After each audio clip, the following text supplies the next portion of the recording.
Welcome to the Jim Show with your host, Jim. That is blinding me. All right.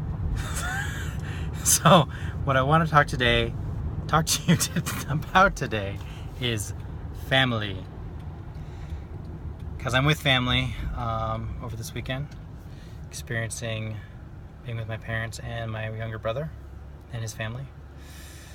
And what has occurred to me is that a lot of those tendencies or those ways that you have come to see yourself came from when you were a kid, especially from the ways you learned to get love from your parents specifically.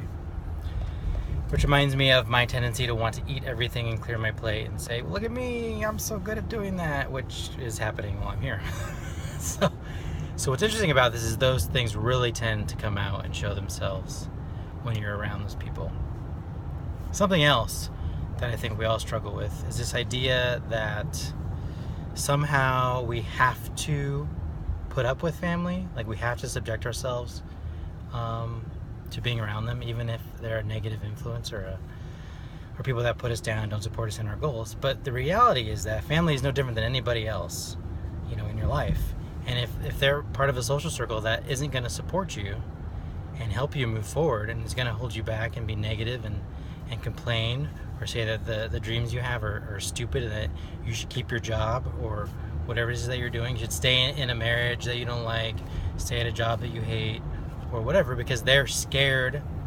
Well, there's two things that are going on. Maybe they're scared on behalf of you and they're worried about what will happen to you, right? Parents will often feel this way. Or maybe your siblings or even your parents are scared because if you go and do something that's amazing and different, then it makes them question why they're staying in a job or in a crappy relationship or in whatever it is they're doing. It challenges their view of their life. And the same thing with your friends or anybody else. But for some reason, we feel like we just need to keep on keeping on if it's family. And the reality is, it's no different. You don't owe anybody anything, even if they are your family. And you have to do what's best for you. And that can be hard. Luckily for me, in my situation, it's not quite like that. I don't have that going on. Part of that is because I never spent time with a lot of my extended family. And I think if I had more family involved, then I might have more of that going on. But for me, it's just my parents and my younger brother and his family, like I said. And they're pretty much on board, or they have become more on board over the years. It's been a process. It's definitely been a process because there was, a long time ago, for example, during my first marriage, when I decided that I was going to get divorced, that my parents were not at all. Oh, my mouth is a glowing ball of light. They were not supportive. That's not what they wanted for me. They wanted, just like them, they wanted me to get married and to stay married and have a life and have children with the person I decided to marry and kind of do the same thing that they did. And that just wasn't what happened for me. And I had to go my own way and do what I had to do, what was right for me, and follow my heart.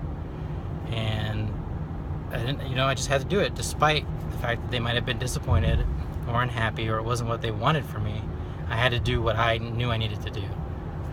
And that's, that happens. And then over time, one of two things will happen. They'll either choose to accept you for who you are, which is what nicely happened in my case, and I have a lot of gratitude for that, or they'll just kind of drift off and you'll lose contact with them.